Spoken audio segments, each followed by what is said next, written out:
Tervist ja tere tulemast kuulama ja seekord ka vaatama Pare podcasti, kus me räägime avameelselt inimeste juhtimisest. Veebruarikuu on meil sel aastal ja loodetavasti ka järgmistel aastatel selline erakordne kuu, sest me oleme selle kuulutanud koos Parega sarnaselt mõtlevate partneritega siis hea juhtimise kuuks. Ja siin see tänane podcast saabki siis olema selline avapauk ja me võtame ette sellise teema, mis on inimeste juhtimises veel eriti oluline selles mõttes, et me räägime väga kõrgel tasandil ehk riigi juhtimise tasandil inimeste juhtimise kvaliteedist, kultuurist. Ja selleks on meil täna siis külas majandus- ja tööstusminister Erkki Keldo. Tervist! Tervist! Ja majandus- ja kommunikatsiooniministeeriumi kantsler Ahti Kuningas. Tere! Tere! Mina olen Pare tegevjuht Kai Saard ja väga paljudest huvitavatest teemadest täna jutt tuleb. Ma alustaks sellest, et mis väärtus teil kui juhtidel, teil kui inimeste juhtidel on see, millest te mitte kunagi, mitte ühelgi hetkel ei loobu. Ma mõtlen, kui on ka selline surve, pinge ja nii edasi. Kes iganes tahab alustada, palun. No ma siis teen otsa lahti. Et ma arvan, nii inimesena see mul juba pikalt kodus kaasas. Ma arvan, et igas olukorras, mitte ainult juhtimisel, on minu jaoks on oluline ausus. Et eriti kui on kriitilised olukorrad, sest ega see niisama öelda, et valel on lühikesed jalad. Kui sa hakkad luiskama pool tõdesi rääkima, varem või hiljem tuleb sa tagasi ja ammustab sind tagumikust, nagu öeldakse.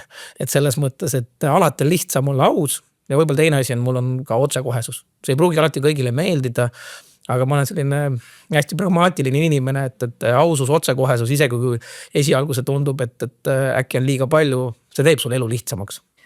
Nii lihtsalt on, et kui sa hakkad veiderdama inimestega pooltõdesi rääkima, see tuleb välja. Ja sellel ei ole mitte mingit mõtet, et pigem otse ausalt, küll aga viisakalt ja konstruktiivselt välja öelda need asjad, mis on vaja, eriti kriisiolukorras, kui on tõesti surve. No, elu läheb edasi ja sul lihtsalt on lihtsam toimetada. Ahti. Ja mul oli ka ausus, mis tekitab austust, et keegi usuks, et poliitikud ja ametikud ju ausad saavad olla. On nii kodus kui ka tööl, sellepärast, et jah, rikud seda printsiipi ühe korra ja siis ongi kõik rikud, eriti Eestis, kus kõik tunnevad kõiki, et see lihtsalt sul bumerangiga tuleb kuklasse tagasi. Ja ma arvan, see on Eestis kõvasti muutunud ka, et kunagi ma olin Rail Baltica seal Läti nõukogus, siis räägiti eestlastest niimoodi, et seal on küll, et eestlased on valelikud, aga eestlased püüavad kõike kuskile vaiba alla matta, et leedukad nii kui mingi probleem on, siis kohe karjuvad. Lätlased natuke kannatavad, karjuvad. Eestlased kannatavad lõpuni. Siis kui asi on juba päris halb, et siis tulevad alles oma probleemiga välja, et ma arvan, seda on ikka kõvasti vähemaks käendada, aga ikkagi, kui midagi on, siis kohe ausalt välja ka on see. Aga see alguses, kui on see kogu aeg see ausus teiega kaasas käinud mõlemaga selles mõttes, et mina väärtustan isiklikult ka väga ausust, aga ma ikkagi olen need ämbrid ka läbi kolistanud, kus ma olen liiga pehme ja ei ütle otse välja asju ja ütlen nii ümber nurga, et saadaksegi valesti aru, et selle asemel, et mine nüüd organisatsioonist välja, siis ma sain aru, et mul ainult tead tagasisidet just umbes niimoodi, et teete seda kuskilt nagu näpu peale pannud, et nüüd see on see koht, kus ma tean, et tegelikult see ausus ongi see kõige olulisem asi. Muidugi eksime, jumala eest, kui ma tuleks ütleks, et mul on ainult kogu aeg, läheb nii, nagu ma kogu aeg elus plaanin ja olen eksimatu, keegi ei usu seda niikuinii. Aga minu jaoks, kus see võib-olla selliseks kõige kriitilisemaks sai, oli isegi see, kui ma sain suhteliselt noorelt, 27-aastaselt, mis ma ei eksi, sain erakonna peasekretäriks.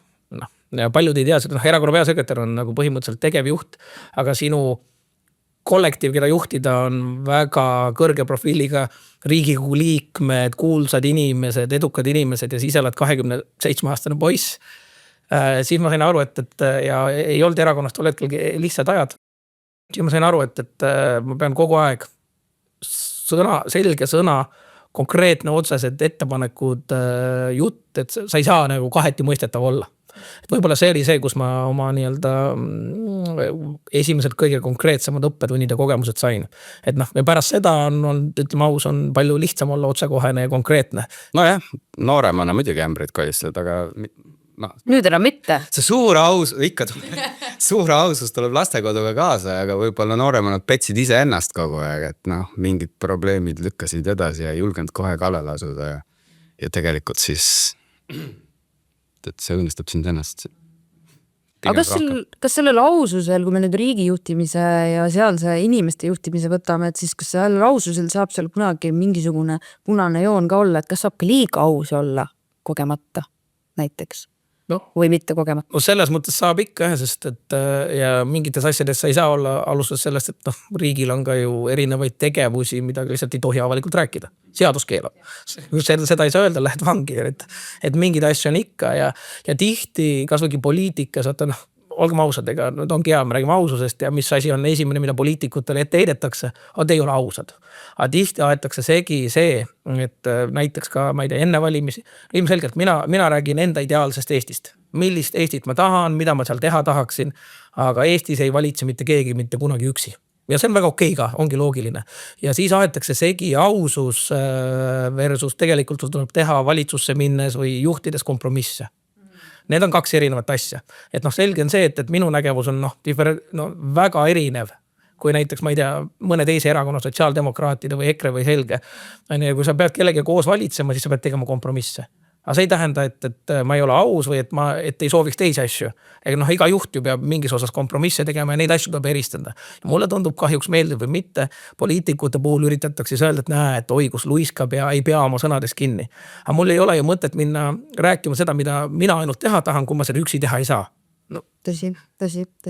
Seda ilmselt jah, paljudel just täpselt aevad sessi ja õige. Punane joon. Naiivne ei saa olla ka selle aususe juures. Ma olen osalenud mõnes läbirääkimises päris paljudes, kas või riigiettevõtete nimel joku välispartneritega.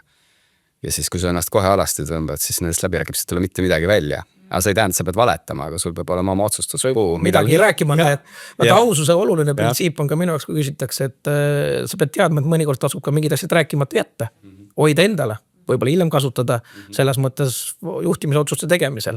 Et aus olemine on ka see, et sa ei pea kõike välja rääkima. Lobasuu ei tasu olla.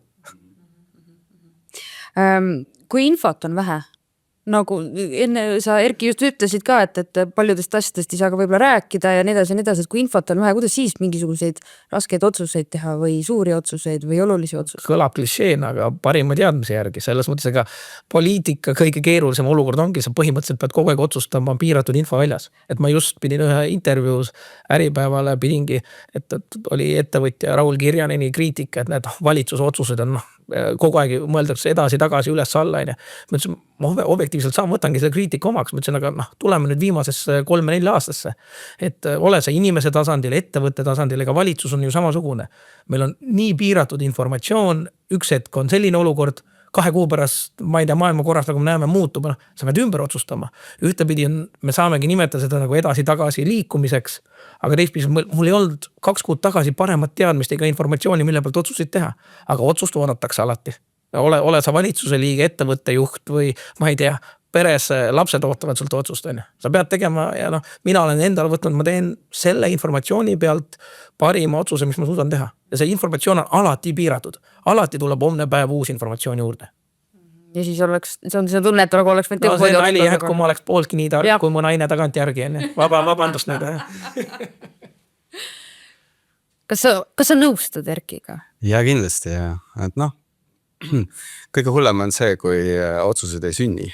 Ja siis neid otsuseid on vaja teha palju ja siis need kuhjuvad inimestel.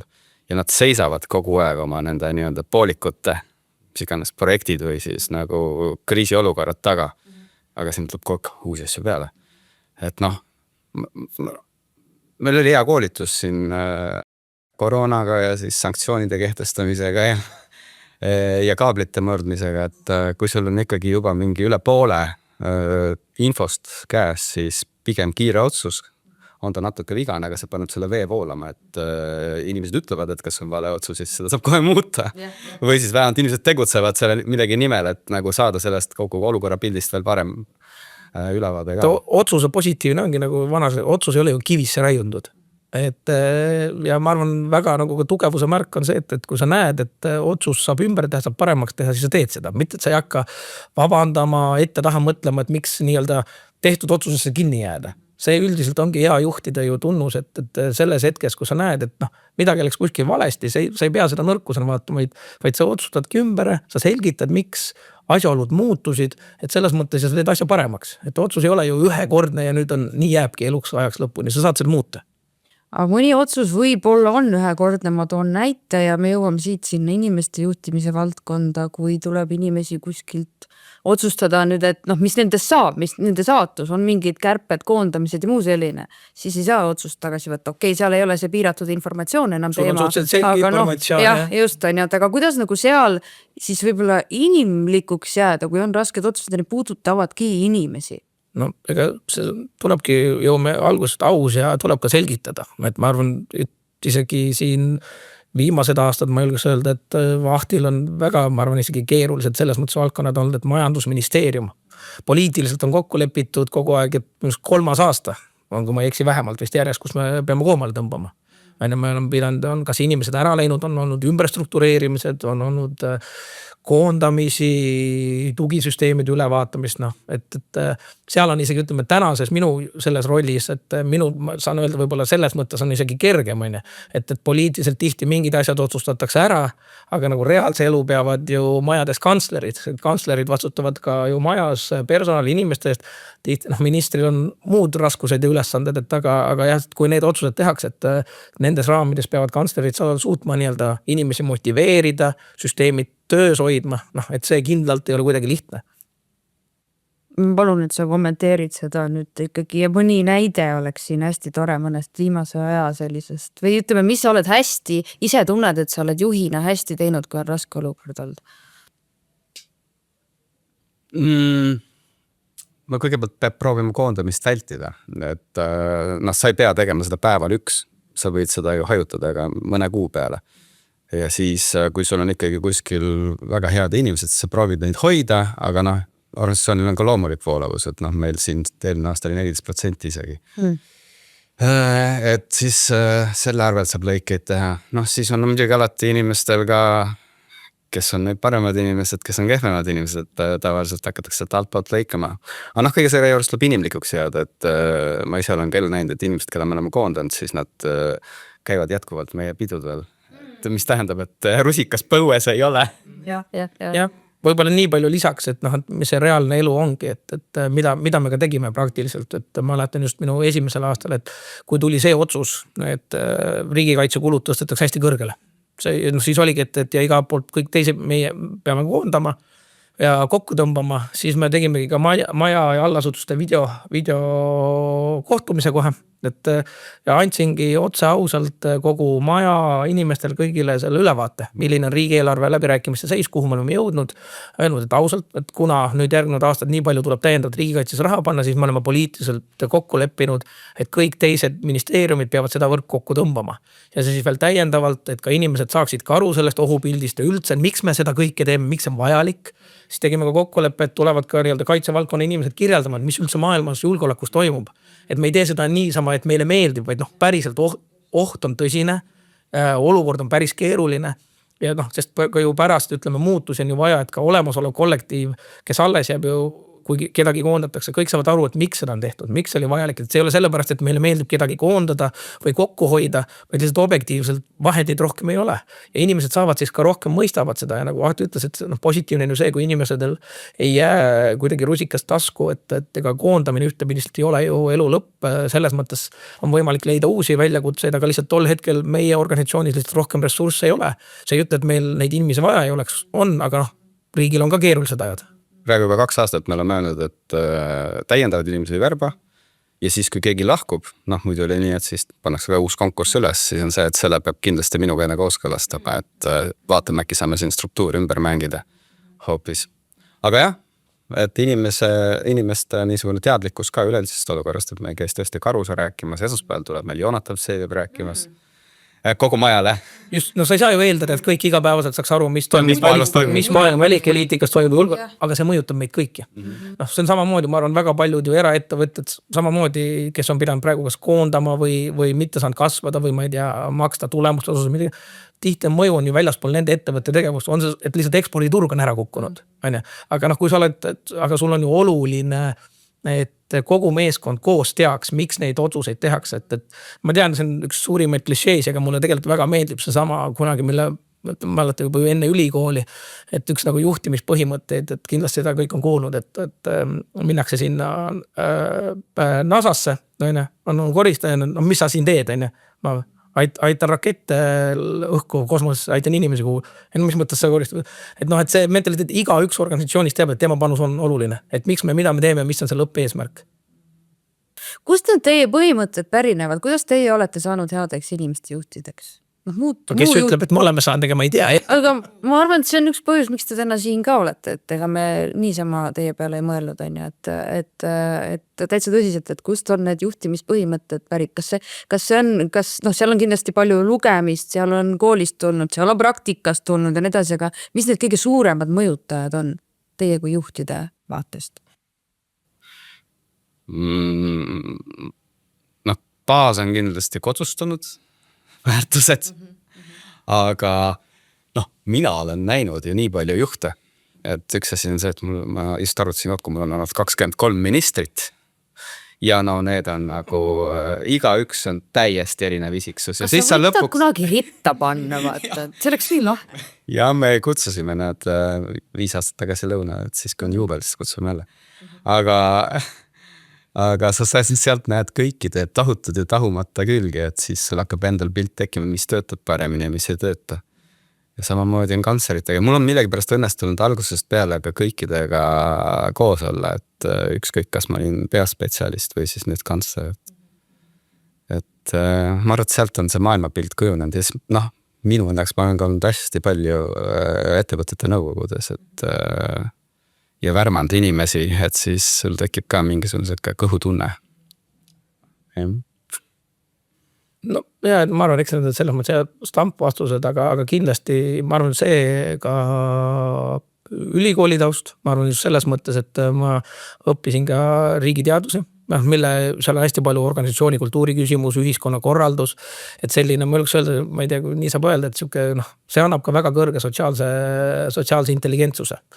Pluss ma julgeks ka veel öelda samamoodi enda taust, et tulles tegelikult omal ajal väga väikesest Eesti külast, ja need ametid, mida ma olen saanud pidada, need on hästi palju seotud just tõesti ka noores peale inimsuhtlusega. Ehk mul on olnudki võimalus küll noorele eale tõesti väga palju inimestega suhelda, ja ma olen nagu näinud seda täitsa erinevaid külgi Eestist, kui saab nii öelda, et kuidas, ma ei tea, inimesed toimetavad väikses maakülas, nüüd kuni tänapäeval Eesti, ma ei tea, tippjuhtideni välja.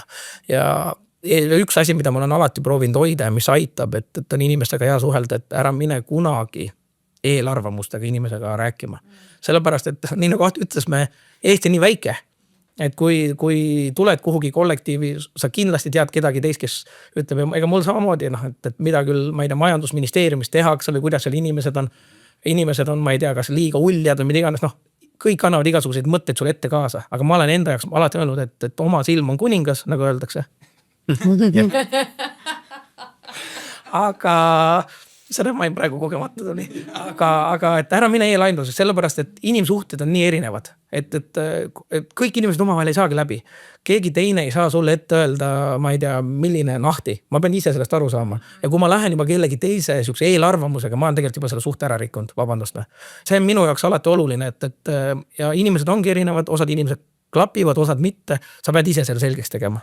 Et selles mõttes, kui sa lähed eelarvamusteta, annad võimaluse ja sinna juurde sama lõpuks, kui asjad ei toimigi, siis tuleb ka ausalt öelda, et tundub, et asi ei sobi. Et see on kindlasti, mis on mulle nagu väga palju kaasa tulnud ja tõesti see sama, et elu on andnud võimaluse meeletult inimestega suhelda ja üpris palju keerulisi olukordiga. Pluss veel iseenda peegeldamine ka muidugi, et eks mul on olnud ka noorusuljus peal kunagi ja siis ma olen nähnud väga palju suhteid ära rikkunud. Lihtsalt vaatad, et mingi asi ei ole nagu, ei tööta. Kunagi oli see teha Eestist merenduse maksuparadiis ja siis ma ikkagi väga reljeefsest väljendasin ennast inimestele näkku, aga Eesti on väike ja siis sa rikud sellega suhted ära ja kui ma transpordi asekantsleri vastusin kogu transpordi eest, siis mul võeti lihtsalt see merenduse plokk ära ja mul ei tekkinud hulk maailasi, et kellele sellest kasu siis on, et jah. kas, kui te olete näinud ise nii palju ka teisi juhte ja kantslereid ja kõikvõimalikke keeruliste isiksustega poliitikuid ja nii edasi ja see koostöö on ütleme olnud väga-väga suur see suhtlus, siis mis te oma praeguse praktika põhjal ise ütleksite teisi ka Eesti juhte nõukogudes, kus iganes vaadates, et milline üks hea juht on? Mitte nimepidi, vaid mõni omadus, lisaks aususele, mis veel? Ma tean ja minust seda on liiga vähe. Mõlemalt poolt ja minust enamus konflikte, mis mul nüüd elu on õpetanud, näiteks ma ei tea, kui avalik sektor suhtleb erasektor oma vahel, on meil inimesed päriselt ei kuule. Nagu päriselt ma ei tea, kui mitmeid nagu selle nüüd 1,5 aasta jooksul mingid olukordi ära lahendanud, toonud inimesed ühe laua tahenud, et kuulge, räägime nüüd rahulikult, viisakalt, kuulame üksteist ära ja siis saadaks aru, et tegelikult ei aetagi nii erinevat asja. Aga kuidagi see nagu kuulamisvõime, ma saan aru, et infoühiskond, me tõesti lähme kliki pealkiirjad, kõike me ei suuda enam süveneda, see tekib meil kõigil, olgem ausad, on. Aga ma olen tähele pannud, et ikkagi nagu head või väga head juhti eristab ikkagi see, et sa võtad selle hetke ja sa päriselt kuulad ära, sa saad aru, mis mure on ja tihti jäetakse, et juba poole lause pealt segatakse vahel, hakatakse juba mingit oma arvamust rääkima. Ole hea, kuula korra ära. No, ja seda ma olen täheldanud, et see kuulamine on ikkagi, see on väga-väga vajalik. Ära kuulamist tihti tahetaksegi ju rohkem kui lihtsalt, et ära anna mulle nõulist kuula mind ära mingit, kui on üks ühele vestlused näiteks. Just. Või kui on diskussioon siis ka, et kuulatud teineteist. Kuidas seda on tõesti väheks jäänud? Siin on vaatlus, et käisin sellel, mis oli see Tallinn Digital Summit ja siis lava ees on Meta tipptöötaja ja siis ma vaatan saali. Inimesed on telefonil, sul tuleks puhas kuld ette, sa lihtsalt töötad. Siis ma käin Tais ja siis kui vanasti seal kõik kaupmehed püüsid olla kõike pähe määrida, siis keegi ei viitsi seda teha, sest kõik istuvad telefonis, vaatavad mingisugust videot. Munk istub telefonis, et see on nagu täielik globaalne probleem, keegi ei suhtle enam. Et jah. Vot me jõudsime nüüd ka nende negatiivsete asjadeni tegelikult otsapidi, et kui me nüüd selle võtame ka ette, siis mis teie juhtidena kõige rohkem elus kahetsenud olete? Lähme sellest klišeest korra mööda, et kõik need otsused, mis ma olen teinud, on meid siia toonud ja nii edasi. Aga me teame seda, et loomulikult kõik see, mis me oleme teinud, on meid kujundanud. See on nagu hea müügimees, kes ütleb, et iga ei viib lähemale jahile. See on Ameerika müügistiil. Et 9 eid ja 1 jah on ikkagi jah. Aga tegelikult see on ka vajalik selles mõttes, et sul see järjepidevus, et sa ei löö esimese ei ees või esimese tagasilöögi ees ei löö põnnama, et jätad kõik lahti. Hea küsimus. Ma ei tea, äkki sa aitad välja praegu, ma hakkan mõtlema korra. Et mis oli kõige suurem? Siuke nagu kahetsus või selline, võib-olla see, mis öösel üleval hoidis või midagi, et pagan seda võib-olla poleks saanud tegema või tagant järele aastad hiljem mõtled, et kurja. Et põhiline endaga maandumise moment oli ikka siis, kui mõne inimesega ei ole hakkama saanud. Et see on kaheti, et ühest küljest mõtled, et nagu tegelikult oleks pidanud varem tast vabanema. Teisest küljest, kui sa tast vabaned lõpuks, siis et ma ei suutnud teda ümber kasvatada. Et kuigi tagantjärgi tarkus on see, et nagu väga ei suudagi ümber kasvatada. Ja siis mõnikord, kui näha, et seal on probleeme, seal on all on nagu 10 ja 10 inimesi ja seal on nagu voolavus 30%, siis tegelikult sa oled päris suurst osast organisatsioonist haavanud. See on kindlasti üks. Ühte ma mainisin juba, et teist poolt tuleb ära kuulata ja pole mõtet konflikti minna, et see ei too kellegile head, kõige vähem sulle endale eesmärgi saavutamiseks. Mis veel on kahetsused? Ikka siuksed inimestega seotud asjad selles mõttes, et me praegu sellele keskendume ka peaasjalikult, aga ütleme, et mingid kahetsusväärseid asju, ütleme, et enda pinnalt võib-olla, et ongi, et mina olen valesti teinud, aga tegelikult on kõik teised inimesed ka asjaga seotud olnud. Et seda on nagu, kuidagi nagu inimlik kuulda, ma pean ausalt tunnistama, et tihti peale ei taheta rääkida nendest asjadest minu arvates. Ma neil mõtlema päris raske, ma nagu konkreetselt näppu ühele mingile otsusele või tegevusele ei suudagi panna, aga võib-olla siuke nagu 2 asja, mis mul tuli, mis ma tean, mida ma võiks suuta ise paremini teha, on see, et tihti kui on mingi ma ei tea, konflikt või keeruline olukord ja see saab läbi ja ma kahtlustan, et teiste inimeste jaoks on see läbi saanud juba ammu ja nad on suutnud selle nagu selja taha jätta, siis ma ikkagi tihti tunnen, et ma jään mingit nagu konflikti või mingit asja enda sees nagu ümber mõtlema, kas sai parim lahendus. Ta jääb mulle veel käima sinna, aga tegelikult ma peaks juba selja taha jätma, sest ta on tehtud. Et selles mõttes see on, ma arvan, mul üks asi, mida ma tunnen, no see ei ole ka veel lõpuni paranenud. Et ikka, et kui sa tunned, on mingi, ma selle tegelikult tuleks jätta kiiremini selja taha, kui on otsused tehtud, asi on otsustatud, aga ma jään natuke nagu seda ketrama. Ja siis teine on, ma tean, et mis mind ennast ka, mida tuleb parandada kindlasti, on see, et mul on selline, kes võib-olla mingil hetkel natukene nagu siukses lühikeses läheb kiiresti nagu, ma ei ütle, et mul lühike sütik on, aga võib-olla siuke tunned, et lähed natukene nagu kurjaks või ütled midagi pahasti. Aga teistpidi ma tean, et ma leebun suhteliselt kiiresti, et siis tagantjärele hakkad mõtlema, et oli vaja ikka või. Kas oleks saanud ka ju olla nagu rahulikum ja oleks võib-olla konflikti vaja ja siis jääd seda nagu kahetsema. Ja mida ma olen proovinud teha, see ei ole ainult juhina, vaid täitsa ka eraelus, et tegelikult on tubli ja tugev inimene on see, kes lõpuks suudab ka vabandada. Lähed ütled, palun vabandust, et tegelikult ei oleks vaja olnud niimoodi. Ja kui vähe seda ka tegelikult tehakse, kui me vaatame tippjuhtimist Eestis, nagu ettevõtlus, kõik see. Vaata, kui on keerulised asjad, poliitika, eriti, tegelikult on igal pool seda vaata, et on keerulised, emotsioonid lähevad lakke. Ikka. Eriti kui ei ole veel samal arvamusel ja siis mingi hetk lähed tülli ja siis tegelikult tagantjärgi mõtled, et ei olnud vaja. Ja siis tegelikult oleks mõistlik, lähed ütled vabandust, et tegelikult ma oleks saanud seda ilusamini nagu kokku leppida midagi. See on, ma arvan, ma ei ole ainuke sellest kindlasti. See on selline asi, mida ja neid mõlemat ma üritan veel kindlalt parandada. Kindlalt ma ei ole nii-öelda välja tulnud sellest nii-öelda. Aga ma tahan öelda, et see on ka väga inimlik, et võib-olla ei pruugigi need asjad kuidagi välja tulla, et see tegelikult lõpuni välja, et see tegelikult on ju inimlik on ju samamoodi. Keerulised partnerid poliitilises mõttes, keeruline spetsialist tiimis, keeruline samamoodi juhid kuskil ja nii edasi on ju, et õudselt hästi teevad oma asja, õudselt head koostööpartnerid ja nii edasi, aga ma ei tea, isiksuste konflikt kuidagi või et ei sobi kokku ja nii edasi, mis siis teete? Kuidas, ei taha vabaneda, ta teeb oma tööd metsikult hästi ja koostööd peab tegema ja ei saa seda koostööd lõpetada, mis iganes, mis tasandil me vaatame. Kuidas te siis olukorda lahendate? Jah, ma just mõtlesin, see on nii, mul on nagu selles mõttes nii erineval tasandil need kokkupuutepunktid, alustad sellest, et küsimus, et poliitikas, kas sa pead tegema koalitsioonipartneri kellega võtame selle. Või siis näiteks teistpidist ma tean, et kui nagu oled näiteks juhid oma organisatsiooni või erakonda või ja seal sul nii-öelda nagu töötajaga võib olla probleeme, need on nii fundamentaalselt erinevad kohad. Koalitsioonis on selles mõttes võib-olla nagu lihtsam, et meeldib või mitte, et kui mingites asjades kokku ei leppi, siis ütled, selles ei olegi kokkuleppet. Tegeled nende asjadega, milles sa suudad kokku leppida. Ja sealt tulebki jälle see sama, et kas poliitikud jälle, ma ei tea, räägivad tõtt või mitte. Aga nagu sa ei suuda kokku leppida. Mis mõte on nagu hästi lihtsustatult partneriga vaielda asja üle, kus sa tead, et sa kuhugi ei jõua. Võid jäädagi vaidlema, mitte midagi. Pigem proovid leida seda ühisosa, et okei, mis asju ma suudan ära teha koos sellega, et poliitsia hästi lihtne, et mingid asju, näiteks me suudame sotsiaaldemokraatidega kindlasti suuda mingid asju teha, aga mingid asju ei suuda. Ja see ongi elu. Aga palju keerulisem teistpidiselt, ma julgeks öelda, on see sama, ja neid olukordi ka, et kui sa ikkagi juhid siis meeskonda, organisatsiooni ja sul seal sees, keegi on väga hea inimene, aga ei, mingis kohas on tal, ma ei tea, konfliktne või probleemne.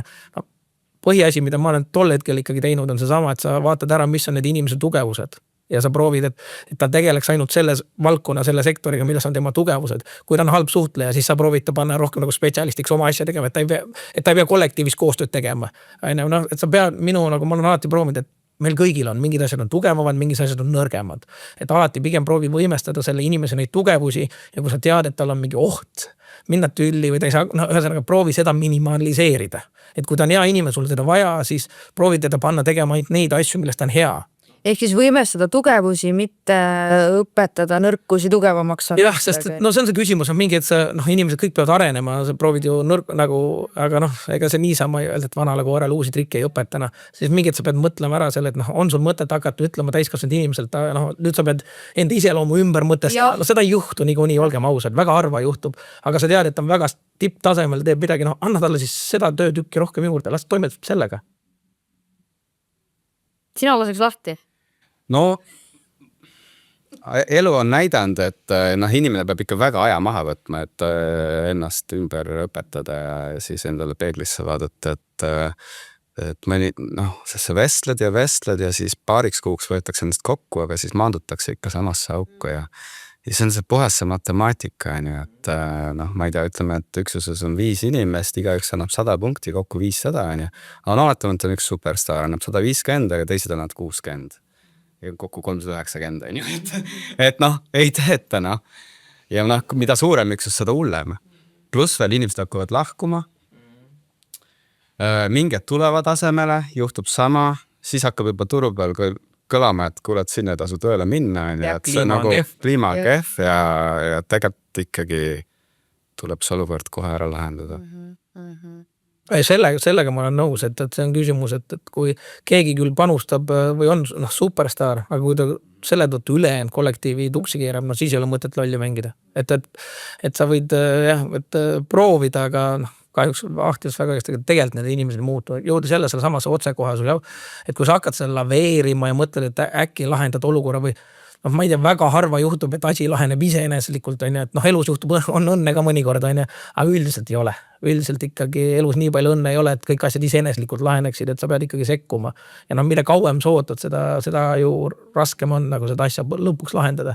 Sest ühe inimese tõttu võib-olla läksid teised inimesed omavahel tülli juba ja mine tea, mis võis veel juhtuda kõik, on ju. Jah. No ja neid kahjuks olukordi tuleb ette ja ise hakkad mõtlema, on ju, neid on tulnud küll ja küll. Ja sageli nad ei ole ainult sissepoole mürgised, vaid nad väljapoole ka, et kiruvad Eesti riiki ja ettevõtluse innovatsiooni toetus, siis mõtlen, et sa tegeled ise sellega, et see on sinu teha. Siis ei saa aru kuidagi, jah. Kuulge, kuidas me kummutame selle müüdi ära, et ministeeriumides, avalikus sektoris ja nii edasi tööd ei tehta? See on tõesti siuke, ütleme, jabur müüt ja iga kord, kui me sellest räägime, kuskil ma olen avalikul konverentsil, ma ei tea, ajakirjaniku räägin, alustame esiteks sellest, et meil inimesed ei ole ju homogeensed. Ei ole lihtsalt ühte gruppi ja ma tõesti ei salli seda, kui keegi ütleb, et ma ei tea, kõik ametnikud on laisad. No kõik on erinevad inimesed. See on sama nagu keegi ütleb ja mida ma ilmselgelt öeldud näete, et kõik ettevõtjad on liigkasuvõtjad ja kaabakad. No ei ole, me ei ole ju homogeensed grupid ja teine on mõlemad nii, mitte ainult ametkonna, vaid poliitika poolt, kuna mul on ka neid rolle olnud, et mul on võimalus olnud ka kutsuda inimesi poliitikasse, kandideerima. No ütleme siiski pean ütlema ausalt, et need väga mitmed, kes arvavad kõrvalt poliitika, kuidas peaks tegema, kui pakud kutsega, ei võeta vastu. Aga nali naljaks, et tegelikult sellele aitab minust esimene roht on ikkagi see, et meil peaks elu tervet rotatsiooni tekkima. Et oled poliitik või ametnik, lähed erasektorisse, võetakse sind normaalselt ilma tagata vastu, kui sa oled hea inimene ja vastupidiselt inimene on, ma ei tea, erasektoris, kolmandas sektoris, tuleb kandideerima poliitikasse, et see ei pane märki otsa ette, et loll oled, on ju. Et see peaks ära lõppema, et minu arust mida rohkem inimesed roteeruvad erinevate sektorite vahel, seda paremini saadakse aru ka üksteisest. Et rollid ongi erinevad.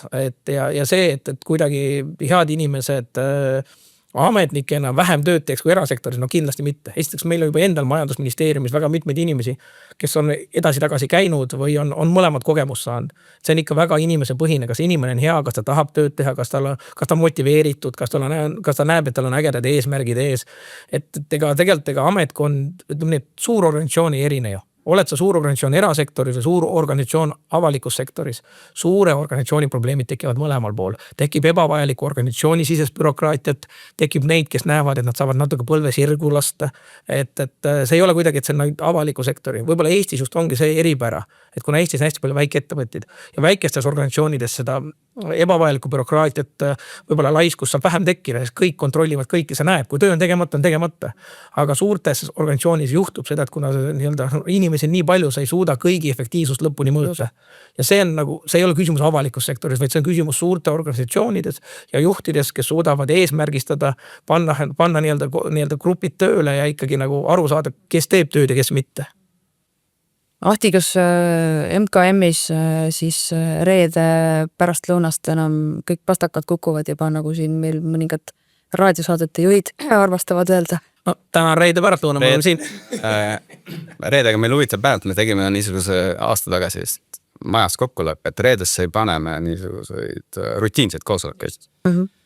Ja siis, kuna meie kooskõlastame ja allkirjastame ju enamus majast välja minevaid asju, siis reedel kuskil kell 3, kell 4 hakkab see rida seal meie dokumendi häldussüsteemis täituvast inimesed saad päriselt siis laua taga tööd teha. ahah, jah, et noh, muidu on kogu aeg nagu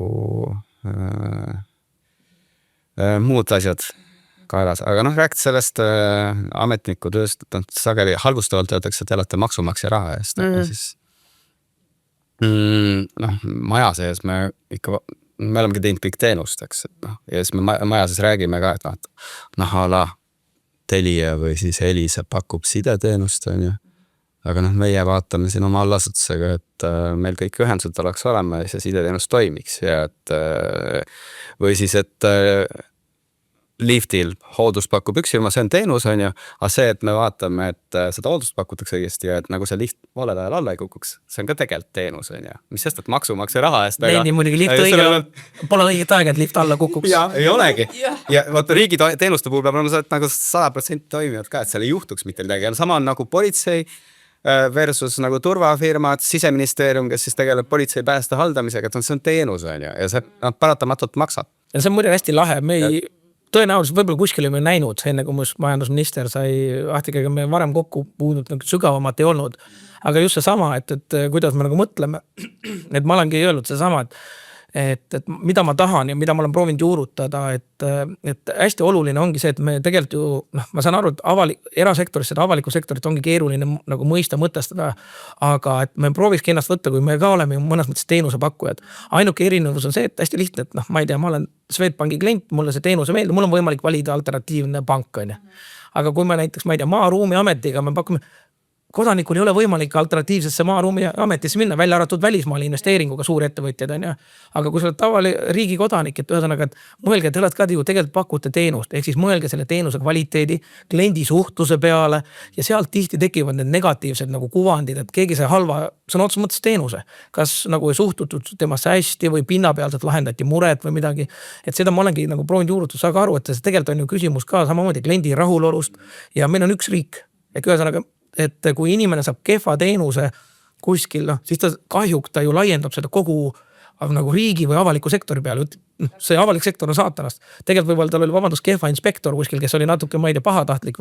Et seda ma tahan, et ei tohiks juhtuda. Ja seda ma olen ka meie allasutuse juhtidele öelnud, et see on minu jaoks ülioluline. Et ma ei taha kuulda, et kuskilt ringiga tuleb, et oli nagu kehva suhtlus, teenus, et isegi ei on aus vastus, aga see tuleb viisakalt, seda saab põhjendada, miks ei saa kõike, ehk siis see nii-öelda see teenuspõhisus, et tegelikult me ju kõik tahame elus häid teenust saada, lähen ma poodi, panka või riigiga suhtlema. Või see on ühest asjast teid kuulates absoluutselt üldse mitte aru. No. Miks te olete ise avalikus sektoris? Ma küsin seda heaga, kuidas te vastu peate, kuidas te, see sama asi, et noh, et ei tehta tööd ja et lööme kõik ühte moodi, et ametnikud on sellised, et tööd ei tee ja poliitikud on noh ka on ju, ja kõik ühte patta pannakse ja nii edasi. Mis, see peab mingi tugevam, suurem mingi missiooni asi olema, et te tahate päris midagi, ma ei tea, Eesti riigi jaoks või maailma jaoks või ühiskonna jaoks ära teha või miks teie olete nendel ametikohtadel, kus te olete? Äge on. Selles mõttes jah, avalik surve on suur, aga tegelikult on äge. Need võimalused, mis sul, nüüd ma saan nagu ministri ja poliitiku ametist rääkida, et väiksest Eestist tulnud need kogemused, need ütleme võimalused, mida sulle pakutakse maailma kõige suuremate kontserni, ma ei tea, juhtidega kohtuda, Eesti riiki ägedamaks ehitada, investeeringud siia tuua. Sa mingis mõttes sa näed, et kuidas sinu tööl, tänu millele, ma ei tea, teeme mingid seaduse muudatused, ma hakkasin nagu poliitiliseks minema, aga sa näed, et tänu sellele tuleb mingi investeering, luuakse töökohti. Selles mõttes see on äge. Ja teine asi, noh, eks seal peab olema kindlalt nagu mingi nagu suuke suundumus sinna, et ma tegelikult üldse ju gümnaasiumis käisin, reaalgümnaasiumis. Matemaatika, noh, väga siuke reaal, mul kõik ma arvan, klassiõed vennad läksid inseneeriat tõenäoliselt või mingid süva loodusteaduse õppima. Ma kahtlustan, ma olen ainuke, kes läks humanitaari. Ja siis kui ma läksin, ma tol hetkel mõtlesin, et noh, mul oli valikas poliitika või pangandus. Mulle nagu numbrid meeldivad, aga siuke ühiskonna, nagu pangad on ühiskonna vereringe ja ka laiem mõju tegelikult ju ühiskonnale. Ja noh, tol hetkel siis otsustasin poliitika kasuks, et noh, et kui sa juba otsuse tegid, et noh, nüüd siia ma olen jäänud, aga ma kindlasti tahaks mingi elu hetke näha ka mingit teist valdkonda. Aga noh, ikka suundumus, aga tõsiselt on äge. kõik see jama on ka, aga noh, kus elus ei oleks jama. Igal pool on tegelikult jama, et äge on ja no mis seal saavad, et mingi gramm, kui keegi poliitikutest väidab, et mingi gramm tal edevust ei ole, et no eks ikka on, eks. Kui kuskil peab see edevuse tunne ka tulema, et sa ikkagi tegelikult natuke ka võib-olla naudid seda.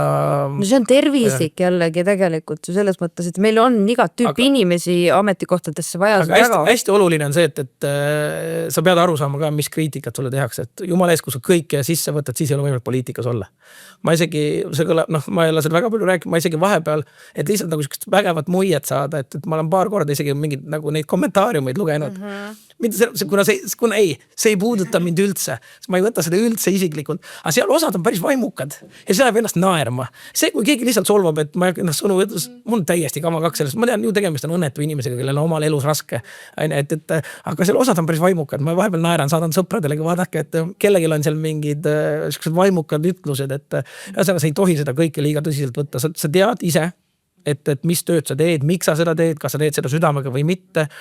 Kriitika tuleb igal pool ja tuleb eristada, et selles mõttes, et aga jah, kui sa seda ei talu, no siis kindlalt ei tasu, sest et no tegelikult neid näiteid on avalikus sektorist nii ametkonna kui poliitika poolt, kus ikka inimesed on läbi põlenud. No sa pead läbi mõtlema, kas see on sinu jaoks. Ja. Põnev on, jah. Eks siin ongi see, et on intelligentsed inimesed. Ja enam-vähem kõike saab teha ka. Et mingi uus idee tuleb ja kui see ikkagi raha ei nõua väga palju, siis niisugune uute asjade tegemise meelsus on olemas poliitikutel. Noh, paraku, mis teeb meie elu küll põnevamaks, aga ebamugavamaks on see, et nagu nad vahetuvad tihti need valitsused ja nad toovad kogu aeg uusi mõtteid kaasa. Ja siis sa pead jälle kohanema. Aga see on, ma pean nüüd siin ikkagi küsima, et see veel rohkem väsitab ju. Ta mõnikord väsitab, jah. No miks, kuidas see vastu pead siis? Tuleb jälle uus, ütleb, et hakkame nüüd nii tegema. Ma lihtsalt olen projitseerinud endad kuskile mõjale ja siis ma ei kujuta ette, kuidas mõjal, noh kindlasti neid kohti, kus oleks ka põnev, et sa seda elu põnevaks muuta. Aga noh, tõesti. Ja noh, kindlasti edevuse komponent ka, et sa saad kõikide kõige nagu tegusamate inimestega suhelda Eestis, neile hedistada ja isegi noh, aegalt ajalooliselt on saanud ministerid asendades, ma olen sattunud ikka niisugustele üritustele, just tutud, kunagi Soome ministriga sain isiklikult väga hästi läbi. Nüüd käisin OECD-s asendamas sind, see Prantsusmaal istuvad ju tähesti kõrjas kõrvuti, siis ma olin pool päeva kõrvuti USA kaubandusministriga, sain taga Trumpist rääkida, et noh, kus on seda võimalust avaneb? Just, no täpselt, väga vähe. Ja miks ma alguses ütlesin, ma tahaks ka elu teispoolsuse kogemust näha, et lihtsalt tundub ja ma olen sõpradega rääkinud, kes töötavad erasektoris, et just see sama mitmekesisus. Sellepärast, et noh, hästi loogiline, et kui sul on ettevõte on orienteeritud ju oma valdkonnale, spetsiifikale, et seda võimalikult hästi teha ja sealt maksimaalselt teenida. Aga noh, poliitiku või ministri eripära on see, et noh, mõtlen, mis minu portfellis on. Alustades, ma ei tea, planeeringutest, tööstusest, innovatsioonist, turismist, väliskaubandusest, et tööturg kõik, mis puudutab tööturgu, nagu me enne saadavad võrdsuspoliitika, keegi teagi seda, et ühesõnaga, et sul ei ole nagu, sul ei ole nagu ühte tööliini, vaid põhimõtteliselt sul on nagu nii lai amploa ja nüüd siseriiklik, välisriiklik, nagu Vahti rääkis, et see samanek võimalused, et noh, et sellist võimalust ma kahtlustan tõenäoliselt üheski nagu eraettevõttes ei ole, sest ükski eraettevõte, noh, võib-olla kui sa Google'is töötaks või Google'i juht oled, siis sa pead kõigega tegelema tõenäoliselt, aga ikkagi noh, selles, kui sa oled kasvagi väiksem või keskmise suuruse ettevõtte, arusaadav, sa tegeled oma ettevõtte spetsiifikaga, aga et see, et sul on nagu tõesti võimalus nagu nii noh, erinevaid asju, nagu öeldes klišeena, et noh, ükski päev pole sama enne. Ja juhtiviskool on ka ikka korralik on. Ma mõtlen, et 2 struktureerimist, kus meil osad valdkonnad ära viidi ja siis jälle asemele toodi ja seda 2 aastat järjest. Kunagi oli meil energeetika, transport ja tööturgu pooled ja planeeringuid ei olnud, aga nüüd on vahet. See ma aastasin, et 2 aastat järjest Poolagus seal seoses nende muudatustega 40% ja siis sa pead kogu selle eelarve kokku traageldama ja kogu see organisatsiooni kokku traageldama. Meeskonda ühtse löögirusikana hoidma, jah. Et see nagu on igav ei ole põnev, nagu vist tahta, mitte ministeerium. Just, jah, täpselt. Okei, aga siis me jõuame lõpu asjade juurde omadega ja ma tahaks sellist asja veel teada, et see oleneb nüüd, vahet oleks, me räägime eraettevõttest, räägime me riigi juhtimisest, avalikust sektorist, ka ma ei tea, MTÜ-dest on ja nii edasi. Mis me saame nüüd tegelikult ikkagi teha, et Eestis läheks elu päriselt paremaks, et me viiksime oma majanduse suuremale kasvule kui 0,6% või mis ta siin on ja nii edasi, mis 3,6 plaanid prognoositakse see aasta, nii et loodame, et läheb. No okei, juba parem, aga et üleüldiselt, et mis soovitusi teie riigi juhtimise vaatest annate nii avalikule sektor, kõigitele sektoritele siis, et me saaks Eesti elu paremaks teha? No ma olen seda ka majandusministeeriumis selles mõttes rakendanud või öelnud, et see on minu soov ja majandusministeerium seda enne ka teinud, et me mõtleks läbi, et iga otsus, mille meie teeme, see on nüüd siis nii-öelda ministeeriumi vaade, et kas see on majanduskasvule nii-öelda tõuget andev või soodustav. Ehk ma ei tea, muudatused töölepingu seaduses siin on, et teate kindlasti ühesõnaga ekspordis. Aga minu arust tervikuna, et Eesti ühiskonnas meil on, ma olen seda rõhutanud ka, et me oleme liiga palju kinni jäänud maksudebatti. Selles mõttes maksud on ülioluline. Küsimus on ülioluline sisend, eriti ettevõtjatele kuludest, aga maksudega keegi jõukaks ei saa. Maksud on ainult vahendi ümber jagamiseks. Ehk siis minu arust me peaks nii ettevõtte vaatest, riigi vaatest, ehk millised on need otsused, tegevused, kas tänu sellele me tulevikus teenime rohkem, kas me pakume kõrgemat lisandväärtust, ehk siis need otsused, mida meie majandusministeeriumis ka teeme, on see siis, et me teadlikult suuname raha innovatsiooni, ehk ettevõtja mõtleks ka läbi, et kui ma nüüd seda tooteliini, ma ei tea, siin parandan, ostan uue roboti või mõtlen üldse läbi, et ma saan tegelikult rohkem toodet teha või saan parema mingi lisandväärtuse tootele juurde. Seda ma olen kõigile soovitanud, et see on see koht, muidu me jõukamaks ei saa, muidu majandus kasvama ei lähe. Ehk siis kõige lihtsam valem, mida ma alati ütlen, on see sama, et me peame ju vaatama, et me senisest enam teeks kõrgema lisandväärtusega kas tooteid või teenuseid ja mis seal salata, me peame need välja Eestist müüma. Sest Eesti sisetarbimine on nii madal, meie enamus majanduses, meil on eksport.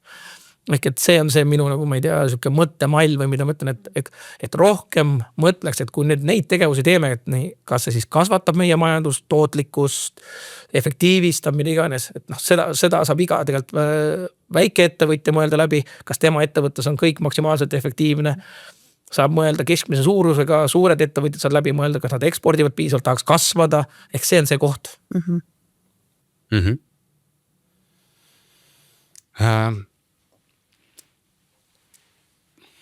Koostöö ettevõtjatega on vananenud, on ju. Ma alustanud sellest see aasta, et ja kui ma olen vaadanud riike, kust eeskuju võtta ja siis väga sageli ma jõuan maailma mastaabis väikeste riikide, Eestiga võrreldes muidugi on nad oluliselt suuremad ja nad hoopis teistsugused, aga on Singapur, Taiwan, Lõuna-Korea ja Iisrael. Ja nad on suht sarnaste eelarvestruktuuridega ka. Neil on mingisugune tervishoiukulud, kui kõik ütlevad, peab olema 15%, neil on 7%, aga samas on nagu tervis üks paremaid maailmas. Kõik panustavad hästi palju kaitsesse, on ju. Ja ometigi nad on maailmas ühed kõige edukamad riigid. Üks võti on see, et nad meeletult on seotud nagu avalik sektor ja siis erasektor. Ja nad mõtlevad pika visiooniga ette, et kus nad tahavad olla 10-20 aasta pärast, mis on need muutuvad sektorid, mitte ei ole oma vanas unistuses, võib-olla nagu osad Lõuna-Euroopa riigid, et äkki see vana hea diiselauto tuleb kunagi tagasi, aga nad ei tule, ja siis lähevadki need, kes siin tegelevad. Rooma on igavene, itaallas. IT ja siis AI-ga, et siin Põhjala koos Eestiga eristub ja pigem meenutab neid riike, mida ma mainisin. Et sul peab olema pikk visioon, koostöös ettevõtetega tehtud ja siis väga hea execution, et ei ole niimoodi, et teeme midagi, arengusse kirjast, panen selle sahtlisse, et nagu aastas väga juppideks löödud kalender, mida ma selleks ajaks ära teen ja kui tööta, kiiresti korrigeerin. Kui seejuures töökiirus on läinud küll hoopis oluliselt teiseks, mina mäletan ministeeriumi aega, kui üks arenguga, mis sahtlisse pandi, tehti 2 aastat, nüüd tehakse mingi maksimum 2 kuud ja päriselt kirjutatakse tööplaani ümber, et lootust on ja siis loomulikult, et ettevõtted mõtleksid samamoodi, nad mõtlevad ka enamus, et nagu see Bezose kombel, et mis sest, et sul on see pikk visioon ja strateegia olemas, aga iga päev on nagu päev üks, et ma mõtlen, et mitte ma ei jätka eilset tööd nagu. Ja innovatsioonis mul tundub, et on isegi toimumas läbimurra et kui kõik toovad siin meil Lätit ja Leedut kogu aeg eeskujuks, et kuidas nemad meile järgi tulevad ja eest ära lähevad ja osades parameetris on eest ära läinud, siis me oleme maadelnud ju selle innovatsioonikulutustega mingi 20 aastat ja lõpuks nagu eelmise aasta see näitaja oli juba 2%. See on hästi hoitud saladus. Ma tegelikult igale ajakirjakule mõtlen, see on üks olulisemaid uudiseid, mis eelmise aasta lõpus välja tuli. Eesti majandus, me panustame 2% SKP-st. Koos ettevõtjatega. Ja ettevõtjad sellest 1,2. Ja kui keegi küsib, kus on Eesti majandus tulevik, see on sellest hästi lihtsalt 2 ja kasvavast protsendis. Lätlased, leedukad 2 korda vähem.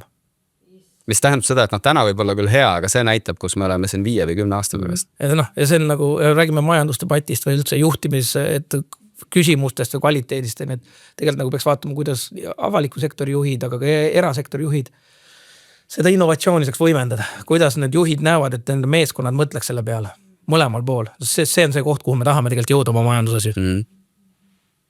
Kuulge, ma arvan, et nende mõtetega me võiksimegi täna selle episoodile joone alla tõmmata. Ma arvan, et siin on kõikidel sektoritel nii mõndagi teie mõtetest kaasa võtta.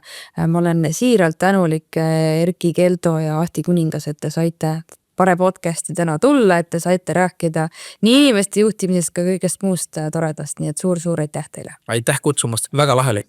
Ja siis kuuleme järgmises episoodis, mis tõenäoliselt tuleb tavapärane, aga eks siis näeme ja näeme siis järgmine kord. Aitäh, mina olen Kai Saart, Pare tegevjuht ja järgmise korrani.